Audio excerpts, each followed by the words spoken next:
Assalamualaikum warahmatullahi wabarakatuh. Kembali lagi di channel Beta Punya ya.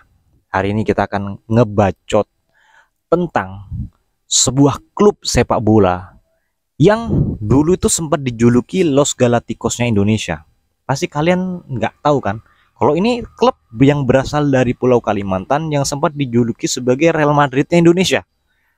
Bayangkan ya, bukan Persija Jakarta, bukan Persib Bandung, apalagi PSM Makassar, apalagi Persebaya Surabaya. Bukan, mereka bukan klub yang dijuluki Real Madridnya Indonesia. Akan tetapi klub yang dijuluki Real Madridnya Indonesia ini adalah Mitra Kukar atau Mitra Kutai Kartanegara. Klub yang dimiliki oleh pemerintah Kabupaten Kutai Kartanegara ini pada tahun 2013 ya, periode 2011, 2012, 2013 itu sempat menjadi klub yang diisi oleh pemain-pemain top yang pernah bermain di Liga Inggris dan Liga Spanyol. Kita sebut saja salah satunya adalah Mohamed Sissoko yang pernah bermain untuk Liverpool. Itu Mohamed Sissoko bermain juga untuk Mitra Kukar, dan masih ada beberapa pemain Eropa yang pernah merumput di Liga Inggris dan Liga Spanyol itu bermain untuk Mitra Kukar. Klub ini ditopang dengan kemampuan finansial yang sangat-sangat mumpuni. Bahkan kemampuan finansialnya itu di atas rata-rata klub yang ada di Indonesia. Dengan support pemerintah kabupaten yang sangat kuat, sumber dana yang unlimited pada saat itu tidak terbatas, membuat klub Mitra Kukar ini sempat duduk di ranking kedua peringkat Liga 1 atau Liga Super Indonesia pada saat itu. Jadi, kemana sekarang klub Mitra Kukar itu?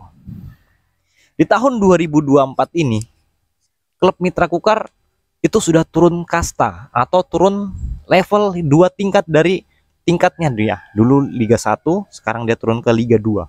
Terus dia turun lagi ke Liga 3.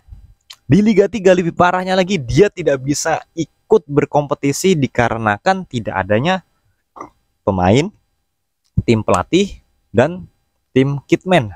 Artinya dia tidak punya susunan pemain. Klubnya ada. Kan tetapi susunan pemainnya dia nggak punya. Hal ini memperparah keadaan. Hal ini disebabkan diperparah keadaannya oleh kondisi pada saat tahun 2018 yang dimana pada saat itu Ibu Rita ya, Ibu Rita Widyasari selaku Bupati dari Kabupaten Kutai Kartanegara tersandung sebuah kasus tindak pidana pencucian uang.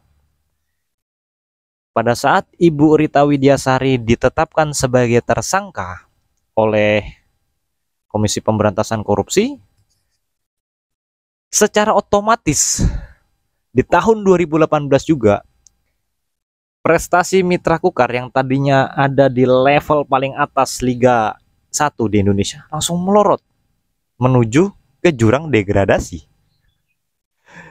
Hingga pada akhirnya klub Mitra Kukar bermain di Liga 2. Akan tetapi selama Mitra Kukar berjuang di Liga 2, bukannya berusaha naik kembali ke Liga 1, akan tetapi tambah turun lagi menuju ke Liga 3. Artinya sudah 2 kali nih turun nih. Dari Liga 1 ke Liga 2, Liga 2 ke Liga 3. Ke level terendah kasta sepak bola Indonesia. Hal ini memperparah keadaan, ditambah tidak ada lagi suplai keuangan dan sebagainya macam, hingga akhirnya di tahun 2023, tepatnya di bulan Desember, klub Mitra Kukar itu mengundurkan diri dari kompetisi Liga 3 Zona Kalimantan Timur Distrik Utara. Ini sangat disayangkan, bagaimana mungkin klub yang 10 tahun yang lalu itu adalah dijuluki Real Madridnya Indonesia. Tapi 10 tahun kemudian klub ini turun kasta dan tidak jadi apa-apa. Miris kan? Ya itulah kalau misalnya sebuah klub dikelola bukan dari sumber pemasukan klub itu sendiri. Dia hanya mengandalkan pemasukan-pemasukan yang sifatnya entah dari mana tadi, seperti itu. Hal ini juga terjadi pada klub Guangzhou Evergrande, klub Liga Super Cina. Dahulunya hanya Guangzhou FC, habis itu dikuasai oleh perusahaan properti Evergrande. Terus kemudian Guangzhou FC dirubah namanya menjadi Guangzhou Evergrande, dan Guangzhou Evergrande ini menjadi klub Real Madridnya Cina seperti itu. Bahkan pemain-pemain sekelas Arjen Robben kalau nggak salah ya. Habis itu ada beberapa nama-nama top yang ada di Eropa itu pernah main di Liga Super Cina.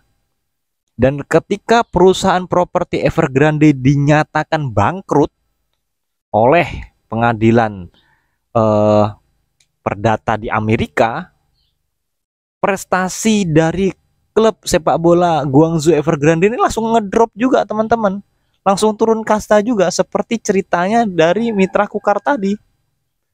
Nah, dari dua hal ini sebetulnya masih banyak klub-klub yang seperti ini di luar negeri sana yang kita nggak tahu kisahnya.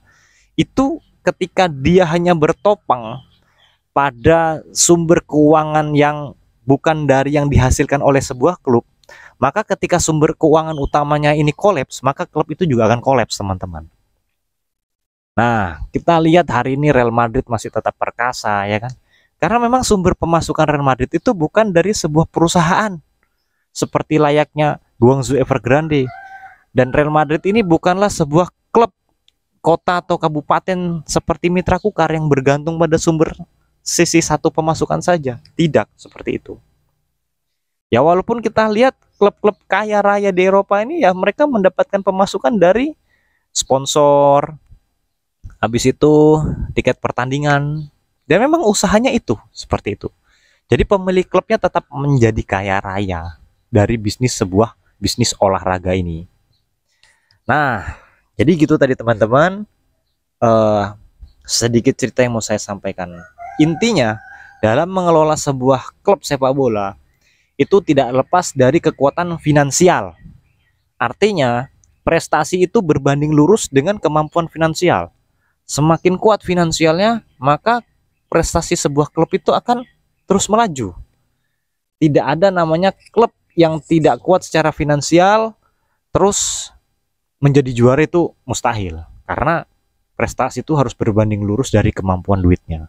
Walaupun ya ada juga beberapa klub di Eropa yang dimiliki oleh perusahaan ya, seperti Bayern Munchen, Bayer Leverkusen ya, itu pemiliknya perusahaan Bayer. Habis itu PSV Eindhoven ya, PSV Eindhoven itu perusahaan Philips ya, perusahaan Philips. Jadi PSV Eindhoven itu terletak di kota Eindhoven, Belanda, dan pemilik klubnya adalah perusahaan Philips. Jadi ya mereka akan tetap kuat seperti itu, kecuali Philipsnya bangkrut ya kan, nggak bisa bikin lampu lagi ya, mungkin PSV Eindhoven akan bubar kayak gitu teman-teman. Oke, jadi itu tadi insight dari dunia sepak bola, khususnya kita bahas bisnis olahraga. Tidak selamanya bisnis itu akan bersinar, ada saatnya bisnis itu juga redup.